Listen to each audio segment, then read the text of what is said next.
میرے آقا مدینے والی مصطفیٰ حضور نبی کریم صلی اللہ تعالی علیہ وسلم کے وصال ظاہری کے بعد مسیلمہ کذاب نے نبوت کا جھوٹا دعویٰ کر دیا اور تقریباً 1,00,000 آدمیوں کو اپنا معتقد بنا کر اسلامی حکومت سے سرکشی کا علم بلند کر دیا۔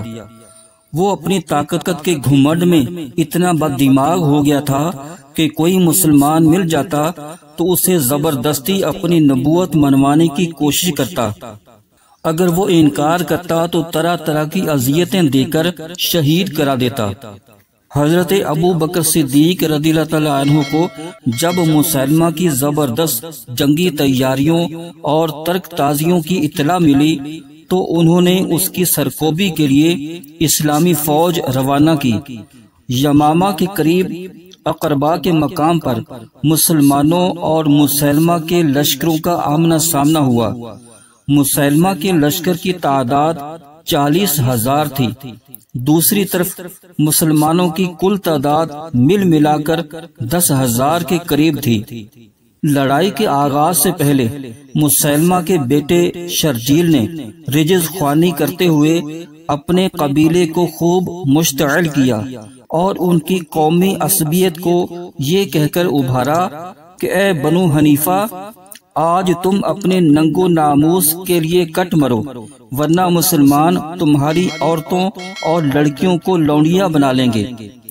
شرجیل کی للکار سن کر مرتدین نے بڑے جوش سے مسلمانوں پر حملہ کیا۔ مسلمانوں نے بھی جانیں ہتھیلی پر رکھ لی اور نہایت پامردی سے اس طوفانی حملے کو روکا، لیکن مرتدین کا دباؤ اتنا شدید تھا کہ مسلمانوں کی صفیں ٹوٹ جاتی تھیں۔ مسیلمی لشکر کے جوان بھی کٹ کٹ کر گر رہے تھے مگر پیچھے ہٹنے کا نام نہ لیتے تھے۔ مسیلمہ کے قبیلے بنو حنیفہ نے اس زور کا حملہ کیا کہ مسلمانوں کے قدم اکھڑ گئے، لیکن اسلامی لشکر کے سرداروں نے مرتدین کے ریلے کو روکنے کے لیے سر دھڑ کی بازی لگا دی۔ انصار کے سردار حضرت ثابت بن قیس رضی اللہ تعالیٰ عنہ نے پیچھے ہٹنے والوں کو للکار کر کہا، اے گروہ اسلام، تم نے اپنے نفوس کو بری عادت سکھائی۔ اے اللہ پاک، میں تیرے سامنے ان مسلمانوں کی اس حرکت سے جو وہ اس وقت کر رہے ہیں اظہار نفرت کرتا ہوں۔ مسلمانوں، دیکھو حملہ یوں کرتے ہیں۔ یہ کہہ کر تلوار چلاتے ہوئے مردانہ وار دشمن کی صفوں میں گھس گئے۔ ایک مرتد کی ضرب سے ان کا پاؤں کٹ گیا، وہی کٹا ہوا پاؤں لے کر اس زور سے مارا کہ اپنے مقابل کا کام تمام کر دیا اور خود بھی شہید ہو گئے۔ مسلمان ہٹتے ہٹتے جب اپنے خیموں سے بھی پیچھے ہٹ گئے تو حضرت زید بن خطاب رضی اللہ تعالیٰ عنہ کی حرارت ایمانی نے ان کو بے تاب کر دیا۔ مسلمانوں سے مخاطب ہو کر للکارے، مسلمانوں، خیموں سے ہٹ کر کہاں جاؤ گے؟ اے لوگو، مصیبتیں برداشت کرو، ڈھالیں تھام لو اور دشمن پر ٹوٹ پڑو۔ ہاں ہاں، قدم بڑھاؤ۔ اے گروہ اسلام، تم اللہ کی جمعیت ہو اور تمہارے دشمن شیطانی گروہ ہیں۔ عزت اللہ پاک اور اس کے رسول صلی اللہ تعالی علیہ وسلم کی جماعت کے لیے ہے۔ میری مثال کی پیروی کرو، جو میں کرتا ہوں وہی تم بھی کرو۔ اس کے بعد یہ کہتے ہوئے کہ الہی، میں اپنے ساتھیوں کی پسپائی پر تیرے حضور معذرت خواہ ہوں۔ شمشیر بکف مرتدین پر حملہ کیا اور ان کی صفوں کو درم برم کرتے دور تک چلے گئے۔ بالآخر مرتدین نے نرغہ کر کے ان کو گھیر کر ان پر تلواروں اور برچھیوں کا می برسا دیا۔ اس طرح بنو عدی کے یہ شیر اور حق کے جانباز سپاہی جام شہادت نوش کر گئے۔ حضرت زید رضی اللہ تعالیٰ عنہ کی شہادت کے بعد حضرت سالم موسیٰ، ابو حذیفہ رضی اللہ تعالیٰ عنہ اور بہت سے دوسرے سرفروشوں نے مرتدین کو روکنے کی کوشش میں اپنی جانیں راہ خدا میں قربان کر دیں۔ اس کے بعد حضرت خالد بن ولید رضی اللہ تعالیٰ عنہ نے اپنے لشکر کو نئے انداز سے ترتیب دیا۔ اور جم کر حملہ کیا تو مشرکین ہار گئے اور مسیلمہ مارا گیا۔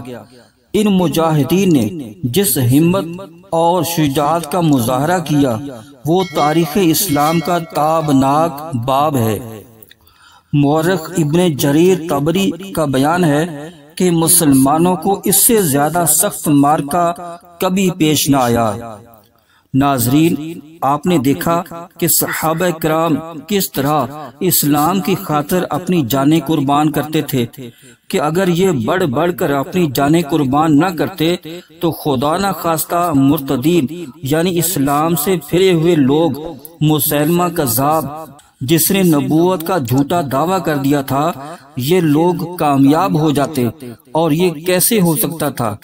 صحابہ کرام علیہم رضوان ان کے مقابلے پر کمر بستہ تھے، اور آخر کار انہوں نے ان پر قابو پا ہی لیا۔ تو ناظرین، آخر وہ کون سا جذبہ تھا جو ان حضرات کو چین نہیں لینے دیتا تھا، اور یہ حضرات اپنی جانوں کی قربانیاں پیش کرتے تھے؟ ان کے دلوں میں اللہ رسول عز و جل و صلی اللہ تعالی علیہ وسلم کی محبت ہوتی تھی، ان کے دلوں میں دین کی محبت ہوتی تھی، ان کے اندر اسلام کی تڑپ ہوتی تھی، ان کے پیش نظر ہر دم اللہ رسول عز و جل و صلی اللہ تعالی علیہ وسلم کی رضا ہوتی تھی۔ کل تک کفار مسلمانوں کے نام سے لرزہ بر اندام تھے، آج مسلمانوں پر غالب آنے لگے۔ اگر ہم دنیا کے بعض ممالک میں نظر دوڑائیں تو اتنا برا حال ہو گیا ہے مسلمانوں کا، جگہ جگہ حالات خراب ہیں۔ تو ناظرین، آخر کون سا جذبہ تھا کہ جو ان حضرات کو چین نہیں لینے دیتا تھا، اور یہ حضرات اپنی جانوں کی قربانیاں پیش کر دیتے تھے؟ ناظرین، نہایت ہی سنجیدگی سے جائزہ لیجئے، گناہوں سے توبہ کیجئے، اور اپنے اندر از سر نو ایمان کا ولولہ اور جوش پیدا کیجئے، اور یہ سوچ بنائیے کہ مجھ پر اپنی اور دنیا بھر کے لوگوں کی اصلاح کی ذمہ داری ہے۔ اگر آپ نے یہ اپنی ذمہ داری کا بیڑا اٹھا لیا تو اللہ رسول عز و جل و صلی اللہ تعالی علیہ وسلم کے پیار کی برکت سے انشاءاللہ ہم سب کا بیڑا پار ہوگا۔ ہم کو اللہ اور نبی سے پیار ہے، انشاءاللہ اپنا بیڑا پار ہے۔ اللہ پاک ہم سب کو دین کی سچی محبت عطا فرمائے، اللہ رسول عز و جل و صلی اللہ تعالی علیہ وسلم کی سچی محبت عطا فرمائے، اور اسلامی احکامات پر عمل کرنے کی توفیق عطا فرمائے۔ آمین بجاہ نبی الامین و صلی اللہ تعالی علیہ وسلم۔